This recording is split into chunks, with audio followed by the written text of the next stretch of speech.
മുതലാളിത്ത കാഴ്ചപ്പാടുകളെ സോളിഡാരിറ്റി അംഗീകരിക്കുന്നുണ്ടോ എന്നെടുത്ത് അതിൻ്റെ മറുപടിയിൽ നിന്ന് നമുക്ക് യോജിപ്പ് കണ്ടെത്താം എന്നൊരു അഭിപ്രായം പറഞ്ഞു. എനിക്ക് ശ്രീ നൗഷാനോട് ചോദിക്കാനുള്ളത്, ഈ അഭിപ്രായത്തെ സോളിഡാരിറ്റി എങ്ങനെ നോക്കിക്കാണുന്നു? സോളിഡാരിറ്റി നമ്മുടെ നാട്ടിലെ മുഴുവൻ പുരോഗമന കാര്യങ്ങളിലും ഇടപെടുന്ന ഒരു പ്രസ്ഥാനമാണെന്ന് അദ്ദേഹം പറഞ്ഞു. മുഴുവൻ സമരങ്ങളിലും ചാടി ഇടപെടുന്ന ഒരു പ്രസ്ഥാനമാണെന്ന് പറഞ്ഞു. ഇപ്പോൾ പറഞ്ഞു ഇസ്ലാമിൻ്റെ അടിച്ചമർത്തപ്പെട്ട വിഭാഗമാണ് വനിതകളെന്ന് പറഞ്ഞ് അവരുടെ മെയിൻ സംഘടനയായിട്ടുള്ള ജമാഅത്ത് ഇസ്ലാമിൽ സ്ത്രീകളെ മുഖ്യധാരയിലേക്ക് കൊണ്ടുവരണമെന്ന് ശക്തമായിട്ട് വാദിക്കുന്ന ഒരു പുരോഗമന ഒരു ആശയഗതിയുള്ള ഒരു സംഘടനയാണ് ജമാഅത്തെ ഇസ്ലാമി. പക്ഷേ അവരുടെ യൂത്തായിട്ടുള്ള സോളിഡാരിറ്റി പറയുന്നു, ഞങ്ങൾ സ്ത്രീകളെ തൽക്കാലം മെമ്പർഷിപ്പ് കൊടുക്കുന്നില്ല, അവർക്ക് ഞങ്ങൾ പ്രത്യേക വിങ് കൊടുത്തിട്ടുണ്ട്. അപ്പോഴും നിങ്ങളും ചെയ്യുന്നത് ഇസ്ലാമിൻ്റെ പരമ്പരാഗതമായി മറ്റുള്ളവർ ചെയ്തു പോകുന്നതിൻ്റെ ഒരു കാര്യങ്ങൾ തന്നെ ചെയ്യുന്നത്.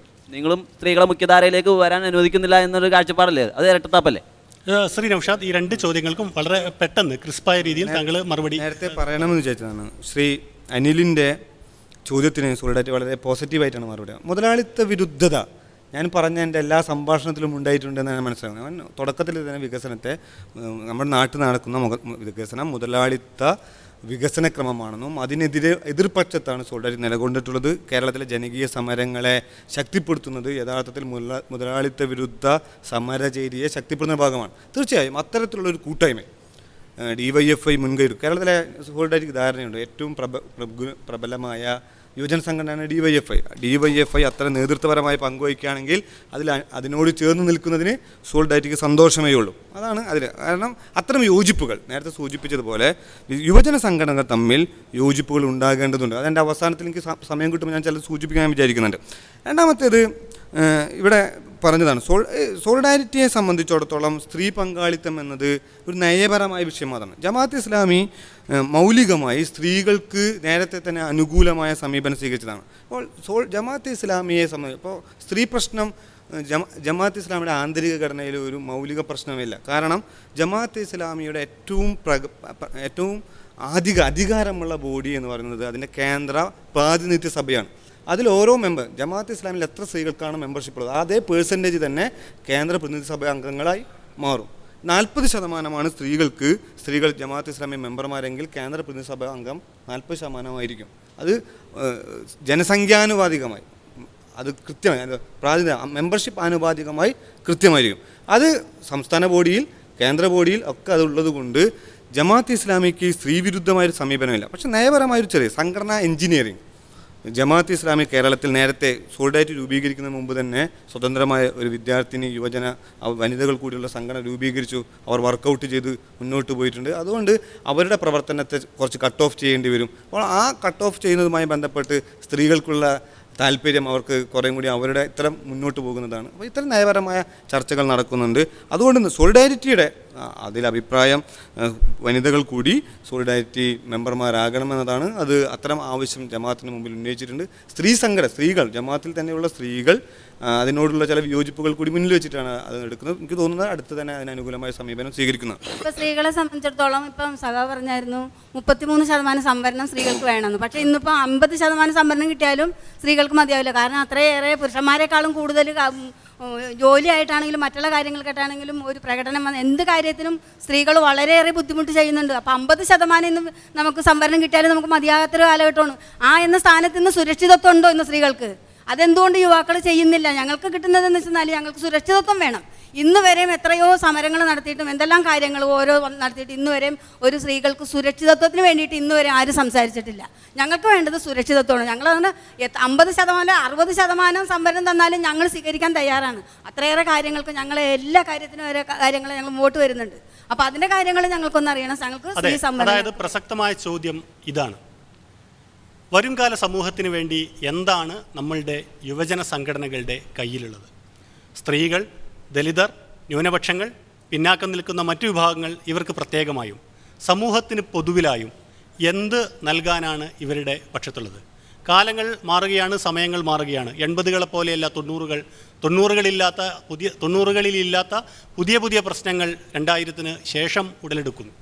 ഈ കാലത്തെ മുന്നിൽ വെച്ച് നമ്മുടെ യുവജന സംഘടനകൾക്ക് വികസനത്തിന് നൽകാനായി, സംഭാവനയായി എന്താണ് അവരുടെ കയ്യിലുള്ളത്? എന്താണ് അവരുടെ പരിപാടികൾ? നമ്മുടെ പാനലിസ്റ്റുകൾ ഓരോരുത്തരായി വിശദീകരിക്കുന്നു. ശ്രീ രാജൻ.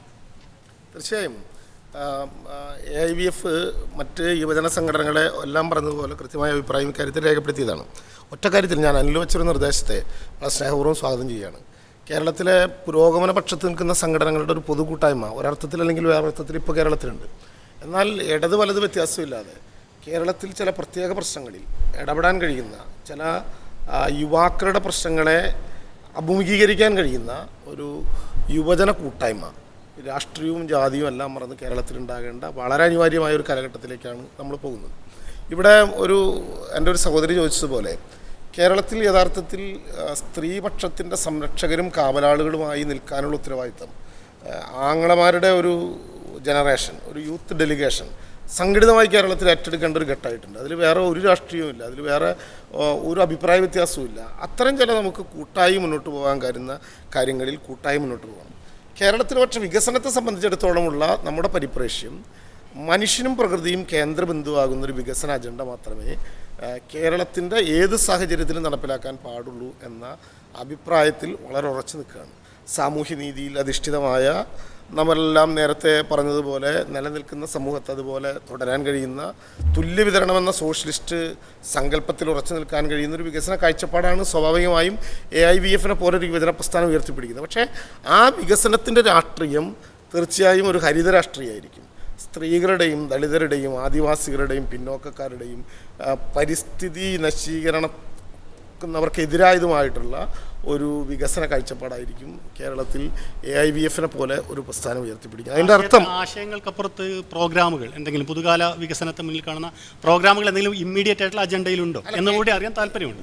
ഞാൻ പറഞ്ഞോട്ടെ, അതിപ്പോൾ വേണമെങ്കിൽ എന്തെങ്കിലും കേരളത്തിലെ യുവജന സംഘടനയുടെ നേതാക്കന്മാർ എന്നുള്ള നിലയ്ക്ക് നമുക്കിരുന്ന് പ്രഖ്യാപിക്കാം. പക്ഷേ നാളെ ഏതെങ്കിലും ഒരു സ്ഥലത്ത് റോഡ് പണിയുന്നതോ, നാളെ ഏതെങ്കിലും ഒരു സ്ഥലത്ത് ശുചീകരണ പ്രവർത്തനം നടത്തുന്നതോ, ഒക്ടോബർ 2 ഗാന്ധി ജയന്തിക്ക് ശുചീകരണം നടത്തുന്നതോ, മലിനീകരണം മാറ്റാൻ പരിശ്രമം നടത്തുന്നതല്ല. കേരളത്തിലെ യുവജന സംഘടനകൾക്കുണ്ടാകേണ്ടത് ഒരു കാഴ്ചപ്പാടാണ്. ആ കാഴ്ചപ്പാടിനെ കേരളത്തിൽ സാധ്യതവൽക്കരിക്കാൻ കഴിയുന്ന, കേരളത്തിൽ നടപ്പിലാക്കാൻ കഴിയുന്ന ഒരു പരിശ്രമത്തിന് നേതൃത്വം നൽകുക എന്നുള്ളതായിരിക്കും യുവജന സംഘടനകളുടെ ചുമതല എന്ന ധാരണയിൽ മനുഷ്യരും പ്രകൃതിയും കേന്ദ്രബിന്ദുവാക്കുന്ന ഒരു ഹരിത രാഷ്ട്രീയത്തിൻ്റെ പക്ഷത്തായിരിക്കും AIVFൻ്റെ നിലപാടും AIVFൻ്റെ നിലയുറപ്പിക്കലും എന്ന് ബോധ്യപ്പെടുത്താൻ വേണ്ടി മാത്രം ഈ സമയം ഉപയോഗിക്കാം.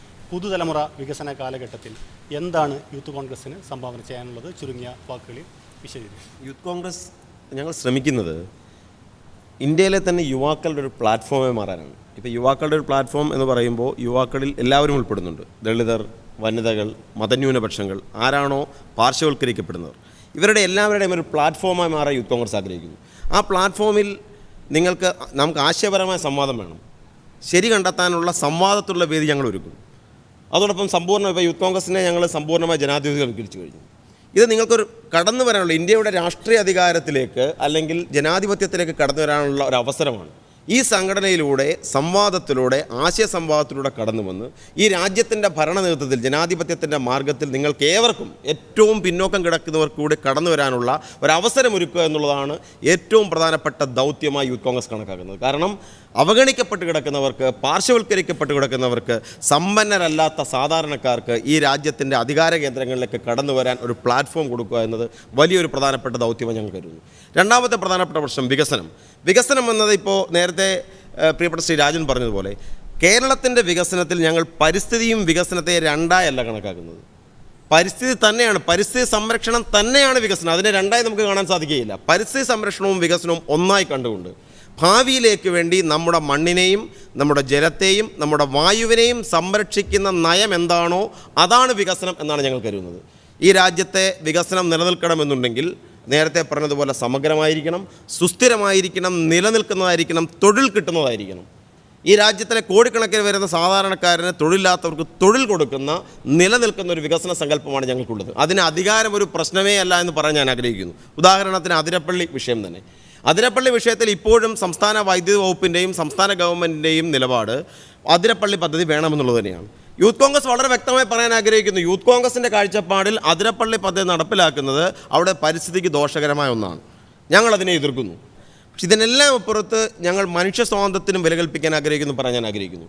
ഞങ്ങളുടെ പ്ലാറ്റ്ഫോം യൂത്ത് കോൺഗ്രസ് ആഗ്രഹിക്കുന്നത് ഏവർക്കും കടന്നു വരാൻ കഴിയുന്ന ജനാധിപത്യ സംവാദത്തിന് വേദിയൊരുക്കുന്ന ഒന്നായിരിക്കണം. യൂത്ത് കോൺഗ്രസിൽ കടന്നു വന്ന് നാളെ വ്യത്യസ്തമായ ഒരു അഭിപ്രായം പറയുന്നതിൻ്റെ പേരിൽ ഒരാളും ആക്രമിക്കപ്പെടുകയില്ല.